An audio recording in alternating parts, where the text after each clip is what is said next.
Shalom, Israel. All praises, glory, and honor to Yahweh Bahashem, Yahweh Shai Bahashem, Rakakadash, the ones, the apostles and elders, great millstone who rule well. Peace, salutations, and blessings to the elect, pushing the word across the four corners of the earth. And going back on this subject of Gog and Magog, which we know Magog means pertaining to Gog, with the Gogites, which we know through prophecy is talking about the Russians. You know, even Esau knows that. They know that. They kind of have a semblance of the breakdown for Ezekiel 38 and 39. You know, because it's basically warfare and all the nations involved using their ancient names. But when you get into Ezekiel 39, it actually has God getting fucked up. Right? Matter of fact, I'm going to just read a few, because they keep trying to say this is Japheth, but you have to prove when this happens. Ezekiel 39:1, therefore, thus thou son of man, prophesy against Gog, and say, thus saith the Most High, behold, I am against thee, O Gog, the chief prince of Meshech and Tubal, and I will turn thee back and leave but the sixth part of thee, and will cause thee to come up from the north parts, and will bring thee up on the mountain of Israel. And that's where Russia is. It's way up north. Right? It's north of all Asia, north of northeast of Europe. It says, and I will smite thy bow out of thy left hand, and will cause thine arrows to fall out of thy right hand. Thou shalt fall upon the mountains of Israel, thou and all thy bands, and the people that is with thee. I will give thee unto the ravenous birds of every sort, and to the beasts of the field to be devoured. Thou shalt fall upon the open field, for I have spoken to saith the Most High. And I will send a fire on Magog, and among them that dwell carelessly in the isles, and they shall know that I am the Lord. And we know this is about basically the Russian army going to get fucked up too. You know, I have a lot of parts of the world get fucked up. Of course, we know America. Of course, we know Israel. Those are the two chief places that are going to get jacked up. But then 2nd Ezra 16, they talk about Babylon of Asia getting hit too. All right, this talks about Russia. So they're gonna fall too in this war that's about to happen. All right, there's nothing you could do about it. It's just nothing. You're gonna be drawn into this war. Prophecy will play out exactly as it's supposed to. But if you're reading this at face value, and you think this is really Gog and Magog, this never actually happened in history. You know, when did Gog and Magog have power like that? Well, they were just coming through. It never occurred. There's nowhere else in the scriptures.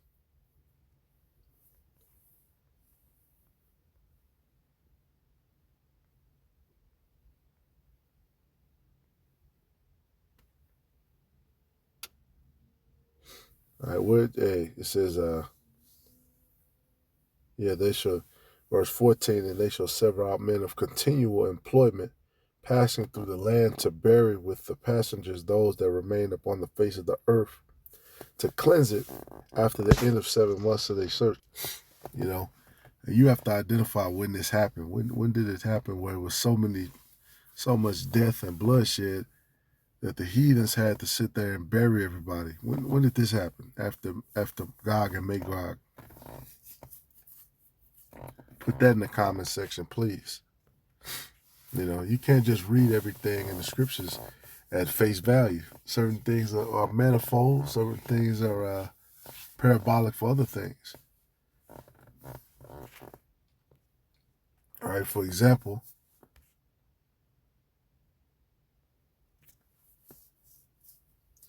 Jeremiah 6:22. It says, thus saith the Lord, behold, a people cometh from the north country, and a great nation shall be raised from the sides of the earth. Oh, see, it says the north country. That's just like what it said in Ezekiel 39. They shall lay hold on bow and spear. They are cruel, and have no mercy. Their voice roareth like the sea, and they ride upon horses set in array as men of war against thee, O daughter of Zion. Oh, see, that lines up with it.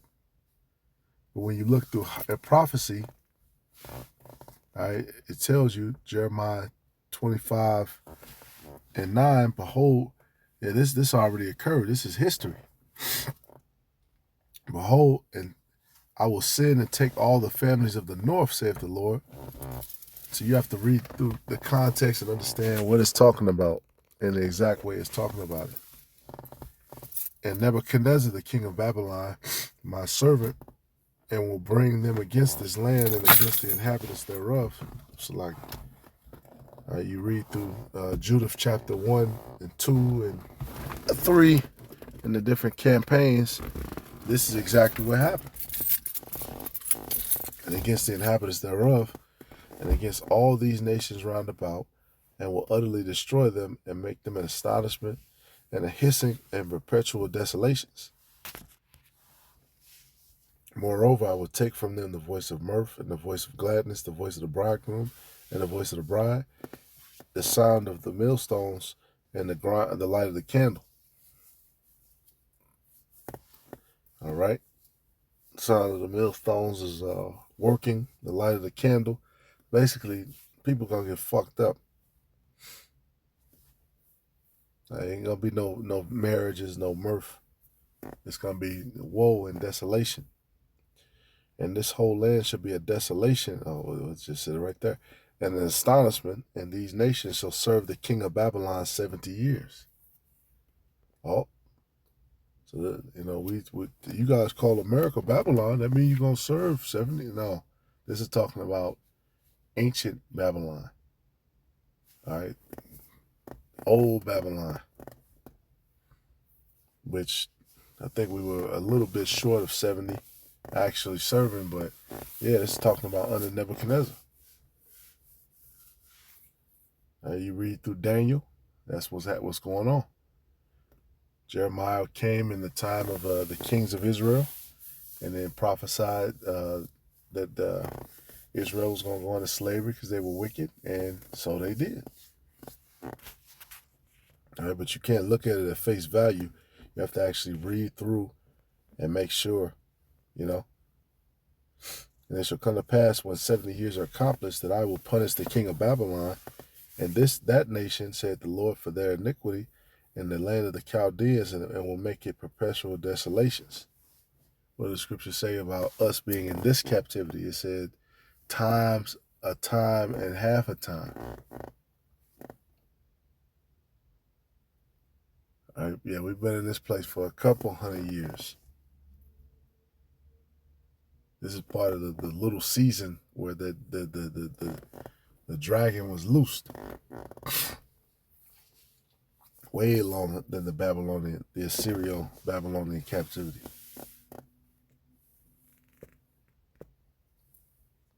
Another example, Jeremiah 4, because this is what Nebuchadnezzar is referenced to. Set up the standard towards Zion, retire, stay not, for I will bring evil from the north and a great destruction. And what does it say for this place? It says in the kingdom we no longer going to celebrate escape from Egypt, but escape from the North Country. North Country talking about what? North America in that particular context. So you have to know, what the scriptures is talking about. You have to read through the entire chapter. All right, it says the lion has come up from his thicket. Oh, the lion. And the destroyer of the Gentiles is on his way. He is gone forth from his place to make thy land desolate, and thy city shall be laid waste without an inhabitant. And this is talking about Nebuchadnezzar. And yeah, anybody who's on the attack, who's on the prowl, is likened unto a lion. At a certain point, Israel, Ariel, lion of power, is referenced. At a certain point, Yahweh Shai is referenced. He's the Lion of Judah. He's also the Lamb. But this is talking about Nebuchadnezzar, the destroyer of the Gentiles, versus Yahweh Shai. He's the destroyer He's going to be the destroyer of the Gentiles. It's a different context of what's being said. Bind their kings up with fetters of iron, bind their nobles up.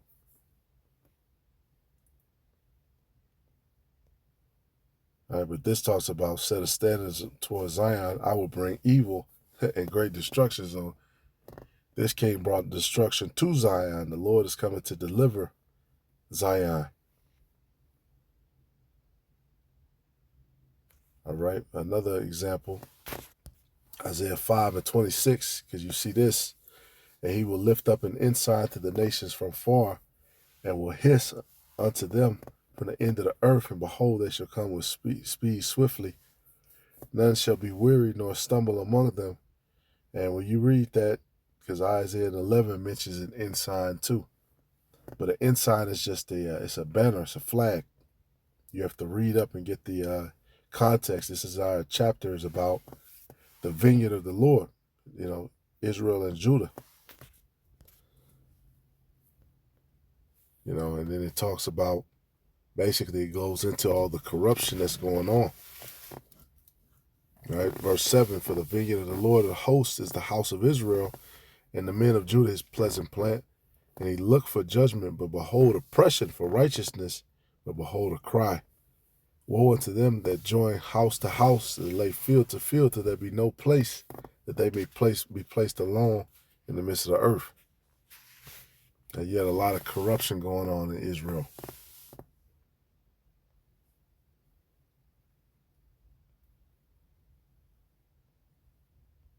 And then it talks about it. The mighty man should be humbled, the mean man should be brought down. Here's a telltale sign, though, verse 25. Therefore is the anger of the Lord kindled against his people. And yeah, this is talking about now. All right, because you talk about Jake rising up and all this stuff.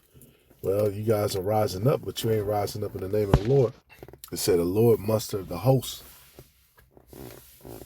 Israel's rising up, but you're not going to be successful with your campaign unless the Lord is with you. And that's what we keep trying to tell our people.